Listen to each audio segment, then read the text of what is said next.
United States announced the possibility of putting a diplomatic presence in Iran for the first time in nearly 30 years. For more on how the United States is handling this situation with Iran, we bring in K.T. McFarland, former National Security Council member.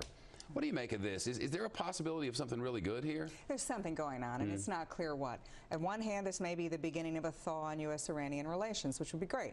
On the other hand, they could be buying time. They could be playing for time, like a rope-a-dope game, where they're trying to suck us into negotiations or pretense of negotiations while they continue to move all steam ahead on their nuclear program. Which makes more sense to you? I think it's the latter, to be quite honest. Whatever we do, whatever negotiations, if we get into any, we should not stop the sanctions. We should continue with the carrot and stick approach and not take the stick away while we're offering the carrot. And there's no indication we're taking any stick away. I hope not. I mean, the United States is about to launch a fourth round of sanctions at the UN. But, you know, the problem with all this, Shepard, is you've got to have leverage. You know, Iran is not going to go along with anything.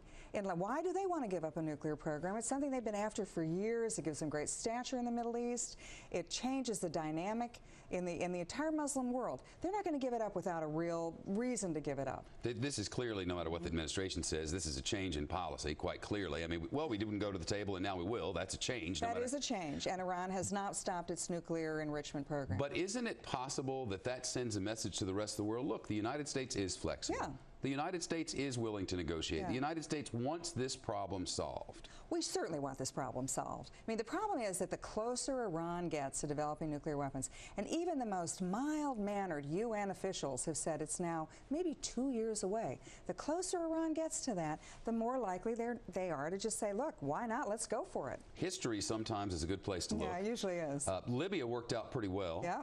North Korea is apparently working out really well. Really well. So, I mean... But in both cases, we had a lot of leverage. We did. You know, we were dithering around with North Korea for years in negotiations, and nothing happened until China, which basically controls North Korea. It's their mentor, it's their sponsor, until China said, we don't want Iran to have nuclear weapons. Well, very quickly. North Korea stopped its nuclear weapons program. With Libya, again, we had been negotiating with them on and off for years, nothing much happening.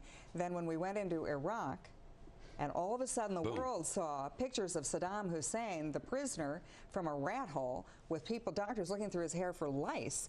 Well, the Gaddafi, the president of Libya, looked and said, gee, I might be next. Within days, Libya gave up its program. And this isn't one of those sort of within days situations. No, it's not. No, it might be the first step.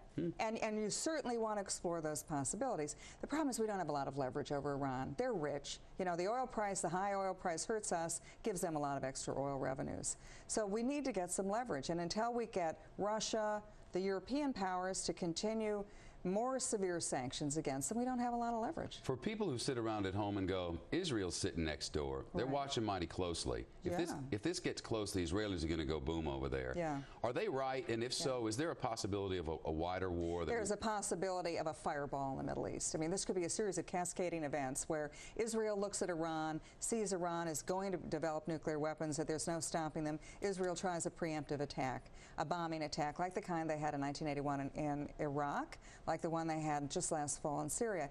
It is unlikely to be a completely successful attack. It's very complicated militarily. It would require the U.S. forces in Iraq giving permission, or Saudi Arabia giving permission for overflight. That's kind of unlikely. And what would happen then is, let's say Israel does attack Iran. Well, what will Iran do? Iran's already come out and said, you do that, and we are going after U.S., the Fifth Fleet, which is in the Gulf, and we're going after Israel. Now, the Strait of Hormuz is 21 miles wide. The shipping lanes in either direction are 2 miles wide.